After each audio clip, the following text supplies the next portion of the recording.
नागपूर महानगरपालिकेतर्फे Bhandewadi dumping yard परिसरात CNG plant तयार करण्यात येत असून शनिवारी मुख्यमंत्री देवेंद्र फडणवीस यांनी या प्लांटचा आकस्मिक दौरा केला। तेथील कामाबाबत त्यांनी समाधान व्यक्त केलं।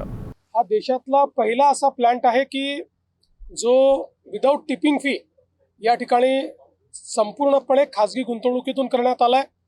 जवळपास 300 कोटी रुपयाची गुंतवणूक ही या ठिकाणी त्यांनी केलेली आहे आणि हे जे मॉडेल आहे हे इतकं चांगलं आहे की ज्याच्यातनं पुढच्या काळात कुठेही कचऱ्याचे ढीग आपल्याला दिसणार नाही आणि वेस्टला वेल्थमध्ये कन्वर्ट करून त्या माध्यमातून आपण जो काही आपलं पर्यावरण आहे त्या पर्यावरणाची हानी देखील मोठ्या प्रमाणात टाळणार आहोत।